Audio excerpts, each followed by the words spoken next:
नमस्कार दोस्तों, मेरा नाम है चरणप्रीत और आप देख रहे हैं ऑटोमेशन ट्रेनिंग इन हिंदी। आज हम बात करेंगे पीएलसी के बारे में कि पीएलसी क्या होता है। पीएलसी की फुल फॉर्म होती है प्रोग्रामेबल लॉजिक कंट्रोल। प्रोग्रामेबल का मतलब है कि आप पीएलसी को बार बार प्रोग्राम कर सकते हो। ऐसा नहीं कि आपने एक प्रोग्राम पीएलसी की मेमोरी के अंदर स्टोर कर दिया, उसके अंदर राइट कर दिया और वो परमानेंटली वहीं पे राइट हो जाएगा या सेव हो जाएगा। नहीं, हम जितनी बार चाहें उतनी बार पीएलसी के अंदर प्रोग्राम राइट कर सकते हैं, उससे प्रोग्राम रीड कर सकते हैं और उसके अंदर एडिटिंग कर सकते हैं। इसलिए यहाँ पे इसको प्रोग्रामेबल लॉजिक कंट्रोल बोला गया है। अब इसकी डेफिनेशन की बात करें तो पीएलसी क्या है? PLC is a industrial computer use for to control the machine. PLC क्या है? पीएलसी एक इंडस्ट्रियल कंप्यूटर है जिसको बनाया गया है मशीन को कंट्रोल करने के लिए, मशीन को नियंत्रित करने के लिए। हम पीएलसी को मशीन का दिमाग भी बोल सकते हैं कि जो मशीन है हमारी उसको नियंत्रित पीएलसी करता है। जैसे हमारे शरीर को नियंत्रित, हमारी बॉडी को नियंत्रित हमारा माइंड करता है, दिमाग करता है, वैसे ही पूरी मशीन को कंट्रोल नियंत्रित पीएलसी करता है। इसलिए इसको इंडस्ट्रियल कंप्यूटर या कंट्रोलर बोला गया है। अब आगे अगर हमें पीएलसी के बारे में समझना है तो पीएलसी, जैसे मैंने आपको बताया कि पीएलसी क्या है, पीएलसी एक इंडस्ट्रियल कंप्यूटर है। तो हमने सभी ने घरों के अंदर कंप्यूटर का इस्तेमाल किया है, कंप्यूटर को देखा है। तो कंप्यूटर के अंदर बेसिकली क्या होता है? 3 मेन सेक्शन होते हैं। सबसे पहला आता है हमारा इनपुट, उसके बाद हमारा होता है सीपीयू, तीसरा हमारा आता है आउटपुट सेक्शन जहाँ से हमें आउटपुट मिलती है। अब मैंने आपको बताया कि पीएलसी भी क्या होता है, पीएलसी भी हमारा इंडस्ट्रियल कंप्यूटर है। तो इसके अंदर भी 3 सेक्शन हमें मिलेंगे, इनपुट, सीपीयू और आउटपुट। जो कंप्यूटर हम घरों के अंदर इस्तेमाल करते हैं उसके अंदर हम इनपुट देते हैं कीबोर्ड या माउस के द्वारा। किसी भी कीबोर्ड या माउस से हम उसको इनपुट देते हैं। तो वहाँ पे इनपुट डिवाइसेस क्या हैं? कीबोर्ड या माउस हमारे, कीबोर्ड या माउस हमारे क्या है? इनपुट डिवाइस है। अब पीएलसी क्या है? पीएलसी एक इंडस्ट्रियल कंप्यूटर है। तो इंडस्ट्री के अंदर हमारे इनपुट डिवाइस कौन से होते हैं? किसी मशीन के अंदर इनपुट डिवाइस होता है पुश बटन, कोई इमरजेंसी स्विच हो सकता है, कोई लिमिट स्विच हो सकता है, या कोई सिलेक्टर स्विच हो सकता है।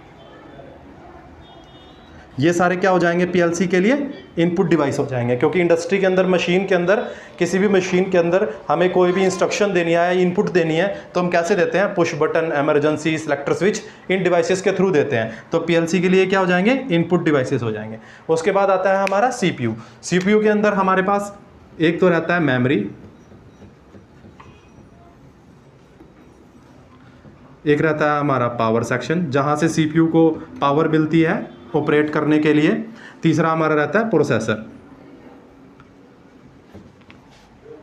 हम क्या करते हैं? अपना प्रोग्राम पीएलसी की मेमोरी के अंदर राइट कर देते हैं। प्रोग्राम क्या होता है? सेट ऑफ इंस्ट्रक्शन होता है। हम एक इंस्ट्रक्शन का सेट लिखते हैं कि मशीन को कैसे ऑपरेट करना है। जैसे कोई भी मशीन है, सबसे पहले हमें उस मशीन के अंदर क्लैंप करना है, क्लैंपिंग का ऑपरेशन करना है। तो हम क्या करेंगे? एक पुश बटन को प्रेस करेंगे और हमारा क्लैंप का ऑपरेशन परफॉर्म होगा। तो सबसे पहले हम क्या करेंगे? एक इनपुट देंगे और एक प्रोग्राम बनाएंगे कि जैसे ही मेरा ये इनपुट आए एक आउटपुट हमें मिले जिससे कि मेरा क्लैंप का ऑपरेशन परफॉर्म हो जाए। वो प्रोग्राम हमारा मेमोरी के अंदर राइट रहेगा। उस प्रोग्राम को प्रोसेसर के द्वारा प्रोसेस किया जाएगा और पावर सेक्शन जो है वो उसको पावर देगा चलने के लिए और हमें आउटपुट मिल जाएगा।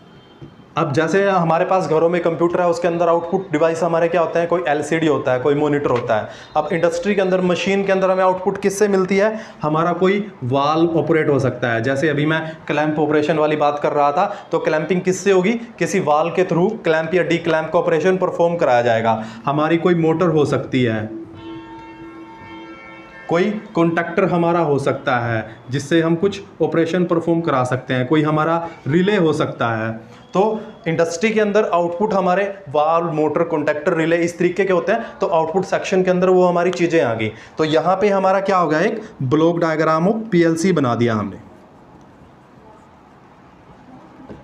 जिसके अंदर 3 मेन चीजें हैं। इनपुट सेक्शन, इनपुट के अंदर जो इंडस्ट्री के अंदर हमारे इनपुट डिवाइसेस हैं, पुश बटन, सिलेक्टर स्विच, जो भी हम यूज करते हैं वो सारे आ जाते हैं। सीपीयू के अंदर हमारा प्रोग्राम जो हम बनाते हैं वो हमारा पहले से रहता है, वहाँ पे उसके अकॉर्डिंग प्रोसेसर प्रोसेस करता है। जो इनपुट मिलती है उसके अकॉर्डिंग हमें आउटपुट मिल जाता है। आउटपुट हमारा वाल्व, मोटर, कुछ भी हो सकता है। तो पीएलसी क्या है? हमारा एक इंडस्ट्रियल कंप्यूटर है। ये भी सेम कंप्यूटर की तरह काम करता है। जैसे हमारा घरों में कोई कंप्यूटर काम करता है वैसे ही पीएलसी हमारा काम करता है। वही चीज हमने यहाँ पे समझा है। अब ये हो गया कि पीएलसी काम कैसे करता है। अब इसके बाद हम देखते हैं कि पीएलसी कितने टाइप के होते हैं, कि पीएलसी की टाइप कितनी होती है।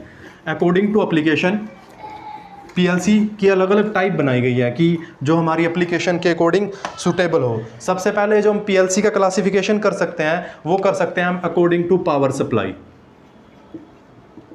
अकॉर्डिंग टू पावर सप्लाई, कि जो पावर सप्लाई हम पीएलसी को देंगे उसके अकॉर्डिंग हमारा क्लासिफिकेशन हो जाएगा कि पीएलसी को जो इनपुट पावर सप्लाई देनी है वो हमें एसी देनी है या डीसी देनी है, वो हमें एसी देनी है या डीसी देनी है। हमारे पास दो तरीके की पावर सोर्स हम यूज़ करते हैं, AC alternating current, DC direct current. जो भी हमारा इनपुट हमें देना है उसके अकॉर्डिंग हमारा पीएलसी का क्लासिफिकेशन हो जाएगा। एसी पावर सप्लाई के अंदर फर्दर जो हमारे एसी के स्टैंडर्ड रहते हैं वो हमारे आ जाएंगे, या तो हमें 220 वोल्ट एसी उसको सप्लाई देनी है या 110 वोल्ट एसी पे हमें उसको ऑपरेट करना है, उसके अकॉर्डिंग हमारा क्लासिफिकेशन हो जाएगा। या बेसिकली जो रहते हैं हमारे दो ही टाइप के रहते हैं जो हम इंडस्ट्री के अंदर स्टैंडर्ड यूज़ करते हैं, 220 वोल्ट एसी या 110 वोल्ट एसी के अंदर। डीसी के अंदर हमारा हो जाएगा कि हम 24 वोल्ट डीसी से उसको ऑपरेट कर रहे हैं। 24 वोल्ट डीसी हमारा इंडस्ट्रियल वोल्टेज का एक स्टैंडर्ड रहता है, तो वही यहाँ पे लिया गया है, तो उसके अकॉर्डिंग हमारा क्लासिफिकेशन हो जाएगा। तो अकॉर्डिंग टू पावर सप्लाई की जो पावर इनपुट देनी है हमें जिससे पीएलसी हमारा ऑपरेट होगा उसके अकॉर्डिंग पीएलसी का क्लासिफिकेशन होता है दो टाइप में, एसी या डीसी, 110 वोल्ट या 220 वोल्ट या 24 वोल्ट डीसी। ज़्यादातर जो पीएलसी रहती हैं अगर वो एसी टाइप पीएलसी है तो वो यूनिवर्सल आती हैं, वो 110 वोल्ट से लेके 220 वोल्ट तक सपोर्ट करती हैं कि आप 110 वोल्ट से 220 वोल्ट पावर सप्लाई उसको दोगे तो वो उस पर ऑपरेट हो जाएगी। यूनिवर्सल पीएलसीज उनको बोलते हैं। ऐसे ही डीसी के अंदर आपके पास आ जाएगा वो 24 वोल्ट डीसी पे हमारा ऑपरेट होगा। तो इस तरीके से हमारा एक क्लासिफिकेशन हो जाएगा दो टाइप में कि एसी टाइप का पीएलसी है या डीसी टाइप का पीएलसी है। दूसरा जो हमारा क्लासिफिकेशन रहता है पीएलसी का वो रहता है अकॉर्डिंग टू साइज, कि साइज के अकॉर्डिंग मेरा कितने टाइप का पीएलसी रहता है। साइज के अकॉर्डिंग हम पीएलसी को दो टाइप से क्लासिफाई करते हैं, कॉम्पैक्ट साइज और मॉड्यूलर टाइप।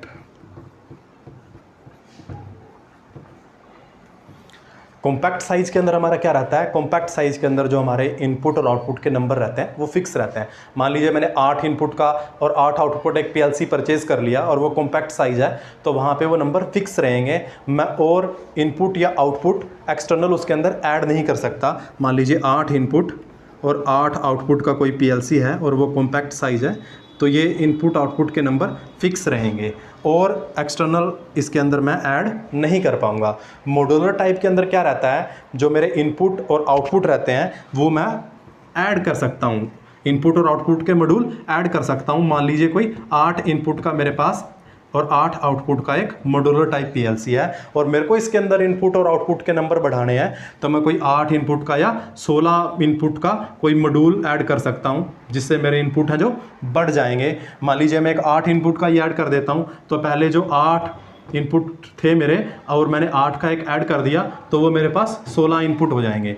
ऐसे ही अगर मैं कोई 8 आउटपुट का मॉड्यूल ऐड कर देता हूँ तो मेरे पास जो पहले 8 आउटपुट थे और 8 का और ऐड कर दिया तो मेरे पास 16 हो जाएंगे। इसके अंदर मैं अपने इनपुट और आउटपुट के जो नंबर है उनको बढ़ा सकता हूँ। कॉम्पैक्ट साइज़ के अंदर ऐसा पॉसिबल नहीं है। कॉम्पैक्ट साइज़ के अंदर जो इनपुट और आउटपुट हमें मिले हैं वही हमारे रहेंगे, उनको हम चेंज नहीं कर सकते। जो तीसरे टाइप का क्लासिफिकेशन हमारा है पीएलसी का वो हमारा रहता है अकॉर्डिंग टू आउटपुट, कि अकॉर्डिंग टू आउटपुट हम पीएलसी को क्लासीफाई कर सकते हैं। आउटपुट के अकॉर्डिंग जो हमारा पीएलसी रहता है वो 3 टाइप का पीएलसी रहता है। आउटपुट के अकॉर्डिंग हमारा जो पीएलसी रहता है वो 3 टाइप का पीएलसी रहता है। पहला हमारा रहता है रिले टाइप, दूसरा हमारा रहता है ट्रांजिस्टर टाइप, तीसरा हमारा रहता है ट्रायक टाइप। रिले टाइप आउटपुट जो पीएलसी है उसके अंदर हमारा आउटपुट के अंदर रिलेज लगे रहते हैं, ट्रांजिस्टर टाइप के अंदर हमारे ट्रांजिस्टर लगे रहते हैं और ट्रायक टाइप के अंदर हमारे ट्रायक लगे रहते हैं। ये आउटपुट इसलिए लगाए जाते हैं कि जो मेरे फील्ड में इंडस्ट्री के अंदर आउटपुट मेरे चलते हैं, जैसे मेरा कॉन्टैक्टर है, रिले है, मोटर है, वो सारे क्या है मैग्नेटिक फील्ड पे काम करने वाले डिवाइसेस हैं। तो उनकी वजह से क्या होता है नॉइज़ जनरेट होती है हमारी। तो वो इम्पैक्ट हमारा प्रोसेसर के ऊपर ना आए, जो पीएलसी का हमारा प्रोसेसर रहता है वो इम्पैक्ट प्रोसेसर के ऊपर ना आए, इसलिए हम उन फील्ड डिवाइस को प्रोसेसर से आइसोलेट करने के लिए बीच में कोई रिले, ट्रांजिस्टर या कोई ट्रायक लगा देते हैं। इस तरीके से पीएलसी को आउटपुट के अकॉर्डिंग क्लासीफाई किया जाता है, जो मेनली 3 टाइप के रहते हैं। अगर आप रिले या ट्रांजिस्टर या टाइप पीएलसी के बारे में और डीपली जानना चाहते हैं, और रिलेज ट्रांजिस्टर क्या होता है, ऑटोमेशन से रिलेटेड वीडियो आप जानना चाहते हैं, कैसे पीएलसी की प्रोग्रामिंग हमें करनी है इसके बारे में जानना चाहते हैं, कैसे इंटरव्यू हमें क्लियर करना है इसके बारे में जानना चाहते हैं, तो आप हमारे चैनल को सब्सक्राइब कर सकते हैं। वीडियो अच्छा लगा तो आप लाइक कर सकते हैं और अपने दोस्तों और फ्रेंड्स के साथ शेयर कर सकते हैं। Thank you.